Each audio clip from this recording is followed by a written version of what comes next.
Ministro, o que devemos considerar em relação aos impactos do tarifaço para alguns setores da economia? A senhora mencionou um plano de contingência, inclusive o ministro Fernando Haddad chegou a comentar em algumas entrevistas que esse plano estaria sendo desenhado. Enfim, é preciso também tratar da questão fiscal, a questão orçamentária. O Brasil tem dinheiro para socorrer alguns segmentos? Vimos uma situação que se arrasta praticamente até hoje na pandemia. Seria um novo plano de socorro a empresas e produtores? Seria um novo plano, mas ele depende muito menos do fiscal. Ele depende, obviamente, de bancos públicos, o BNDES, o próprio Banco do Brasil, como um banco de fomento da indústria e do agronegócio brasileiro.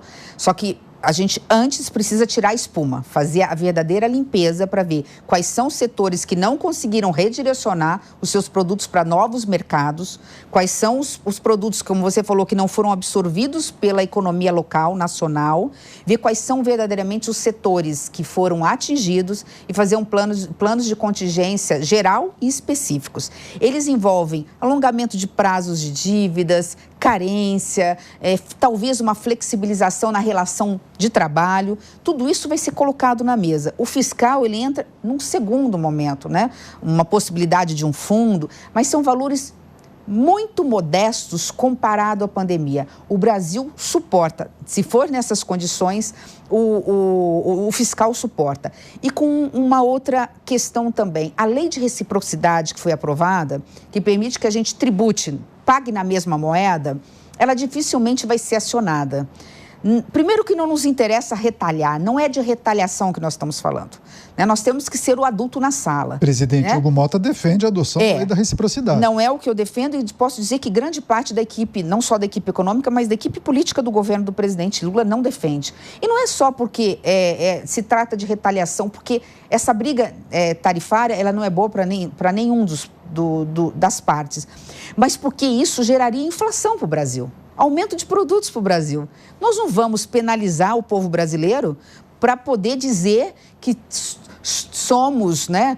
Somos grandes, somos fortes, Não há necessidade disso. A gente pode reagir em outro nível, né? Na Organização Mundial do Comércio, colocando o corpo diplomático para negociar, mostrando a verdade dos fatos, que muitas coisas vão ser elucidadas, né? Dizem que a verdade ela sobe de escada, lentamente, né? E a mentira de elevador.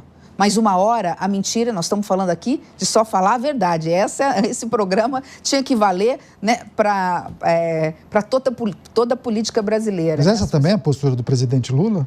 Eu almocei com ele ontem, eu tive semana passada 2 horas de espaço sobre outro assunto. E ele...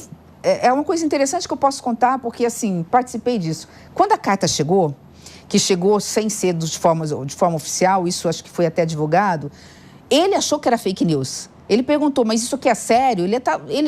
Houve uma certa perplexidade, tipo assim, nós não temos problema diplomático há 200 anos com os Estados Unidos, nós não temos problema na balança comercial, nós é que temos um déficit na balança comercial que não é pequeno ao longo dos anos.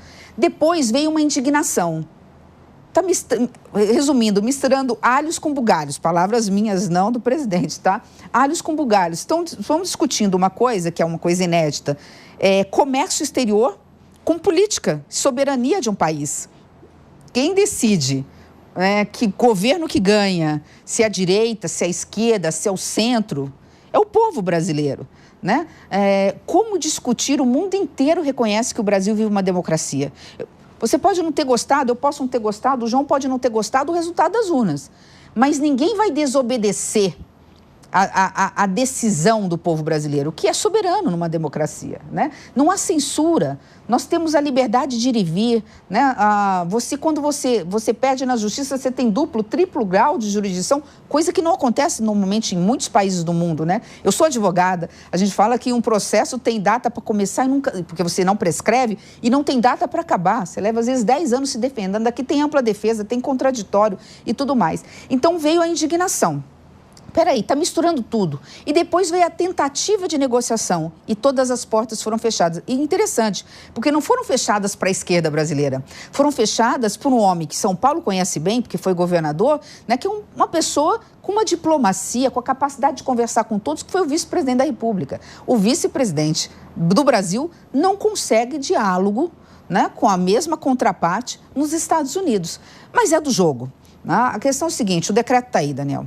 Agora não é hora de fazer biquinho, não é hora de chorar, não é agora é hora de colocar, como a gente já estava fazendo com esse plano, né? Todas a gente já conhece, agora a gente já sabe do que se trata, agora é hora de agir internamente, obviamente, e de ainda continuar forçando a mesa de negociação. Para dizer o seguinte, para a gente poder trabalhar, o café entra ou não entra nessa conta? O suco de laranja entra ou não entra nessa conta? Tudo 50%. O aço dobrou ou não dobrou? Ele já tinha 50% de tarifa. Ele conseguia, duras penas, sobreviver. Ele vai para 100? Se for a 100, nós estamos falando de embargo. Aí é outra pegada. Nós vamos recorrer do embargo ao aço brasileiro nos organismos internacionais? Enfim, aí amanhã nós vamos começar a depurar tudo isso.